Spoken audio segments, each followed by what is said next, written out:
नमस्कार, व्यापार की खबरों में आपका स्वागत है। मैं हूं आपके साथ आकाश। अब देखते हैं खबरें विस्तार से।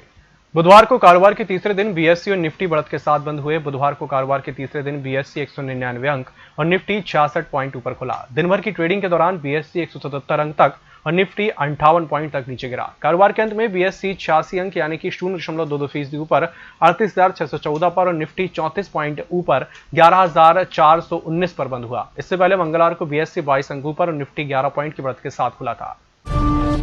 मंगलवार को ही सुप्रीम कोर्ट ने पीएम केयर्स फंड पर उठ रहे सवालों को खारिज करते हुए कहा था कि पीएम केयर्स फंड में जमा पैसों को राष्ट्रीय आपदा राहत कोष में ट्रांसफर नहीं किया जा सकता है। इस बीच ये सवाल भी उठ रहे हैं कि आखिरी पीएम केयर्स में कहां से डोनेशन आया है और कितना डोनेशन आया है। इस संदर्भ में यह जानना अहम है कि पिछले 5 महीनों में 38 पब्लिक सेक्टर यूनिट्स ने पीएम केयर्स में करीब 2105 करोड़ रुपए दान किए थे। महारत्नों से लेकर नवरत्नों तक 38 पब्लिक सेक्टर यूनिट ने पीएम केयर्स फंड में 28 मार्च को इसके लॉन्च होने से लेकर अब तक कुल मिलाकर 2105 करोड़ रुपए दान किए हैं। कमजोर मांग के कारण कारोबारियों ने अपने सौदों के आकार को कम किया है, जिससे वायदा कारोबार में बुधवार को कच्चा तेल की कीमत 0.22% की गिरावट के साथ 3,186 रुपए प्रति बैरल रह गई। मल्टी कमोडिटी एक्सचेंज में कच्चा तेल के अगस्त माह में डिलीवरी वाले अनुबंध की कीमत 7 रुपए या 0.22% की गिरावट के साथ 3,186 रुपए प्रति बैरल रह गई, जिससे 1,847 लॉट के लिए कारोबार हुआ। कच्चा तेल के सितंबर माह में डिलीवरी वाले अनुबंध की कीमत 4 रुपए गिरावट के साथ 3,216 रुपए प्रति बैरल रह गई थी। हाजिर बाजार में अलॉय निर्माताओं की मांग बढ़ने के कारण सट्टोरियों ने ताजा सौदों की लिवाली की, जिससे वायदा कारोबार में बुधवार को निकेल की कीमत 0.31% की तेजी के साथ 1,111 रुपए प्रति किलोग्राम हो गई।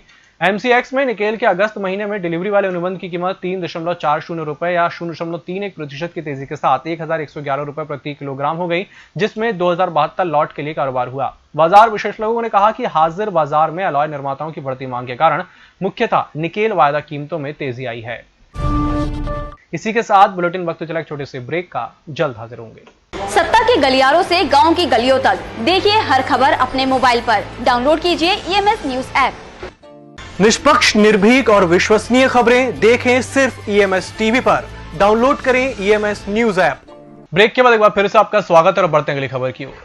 Samsung Galaxy tab S7 Bharat में जल्द ही दस्तक दे सकता है। इसका promotional page e commerce site Amazon India पर लाइव कर दिया गया है। सैमसंग गैलेक्सी अनपैक्ड इवेंट में गैलेक्सी टैब S7 को लॉन्च किया गया था। इसके साथ ही कंपनी ने सैमसंग गैलेक्सी टैब S7 से भी पर्दा उठाया है। हालांकि अमेजॉन ने फिलहाल आधिकारिक घोषणा नहीं की है कि भारत में किस दिन इसकी लॉन्चिंग की जाएगी। अमेजॉन पेज पर नोटिफिकेशन का ही बटन दिखेगा, जिससे यह तो साफ हो गया कि गैलेक्सी टैब S7 की भारत में लॉन्चिंग अब ज्यादा दूर नहीं है। टैब की भारतीय कीमत की जानकारी फिलहाल साफ नहीं है, लेकिन सैमसंग गैलेक्सी टैब S7 के 6GB RAM 128GB storage model को 699 EUR लगभग 62,200 रुपए की कीमत में लॉन्च किया गया था। देश के ग्रामीण इलाकों को बाजार उपलब्ध कराने के उद्देश्य से केंद्रीय मंत्री नितिन गडकरी ने ऑनलाइन पोर्टल स्वदेश बाजार को लॉन्च किया है। उन्होंने कहा कि हमारे देश में अच्छा काम करने वाले लोगों की संख्या कम नहीं है, उनका उत्पाद और गुणवत्ता बहुत अच्छी होती है, लेकिन उन्हें बाजार नहीं मिलता है। ग्रामीण इलाकों में बने अच्छे उत्पाद जब किसी ग्राहक तक पहुंचता है तो उसमें कई लोगों का मुनाफा जुड़ने के कारण इनकी कीमत बहुत ज्यादा हो जाती है। कई बार यह कीमत इतनी ज्यादा हो जाती है कि आम ग्राहक की पहुंच से बाहर हो जाती है। गडकरी ने कहा कि ऑनलाइन पोर्टल की मदद से एक तरफ ग्रामीण इलाकों में बने उत्पादों को बाजार मिलेगा। सरकारी स्कूटर निर्माता कंपनी स्कूटर्स इंडिया को सरकार जल्द ही बंद करने की योजना बना रही है। 70 से 90 के दशक में लोगों के दिलों पर राज करने वाले स्कूटर लैम्ब्रेटा को सरकारी कंपनी स्कूटर्स इंडिया द्वारा ही बनाया जाता था। सूत्रों से मिली जानकारी के अनुसार पहले सरकार ने इस कंपनी की पूरी हिस्सेदारी बेचने की योजना बनाई थी, लेकिन किसी ने स्कूटर्स इंडिया को खरीदने में दिलचस्पी नहीं दिखाई, इसलिए सरकार अब इसे बंद कर सकती है। स्कूटर्स इंडिया में सरकार की 93% हिस्सेदारी है।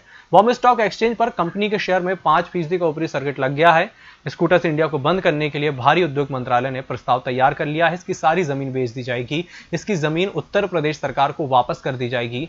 मशीन और प्लांट भी बेच दिए जाएंगे। यस बैंक ने अपनी एमडी और सीओओ प्रशांत कुमार को 2.84 करोड़ की सालाना वेतन देने का फैसला किया है। यह वेतन एसबीआई चीफ से 10 गुने होगी। इस साल मार्च में यस बैंक में लोन घोटाले का बड़ा मामला सामने आया है, जिसके बाद आरबीआई ने प्रशांत कुमार को नियंत्रक के तौर पर जिम्मेदारी सौंपी थी। तब से अब तक प्रशांत कुमार यस बैंक के कामकाज को देख रहे हैं। इससे पहले वह एसबीआई में चीफ फाइनेंशियल ऑफिसर के तौर पर काम करते थे। यस बैंक का कामकाज संभालने के लिए उन्होंने एसबीआई के सीएफओ के पद से इस्तीफा दिया था। इस बुलेटिन पर इतना ही। नमस्कार।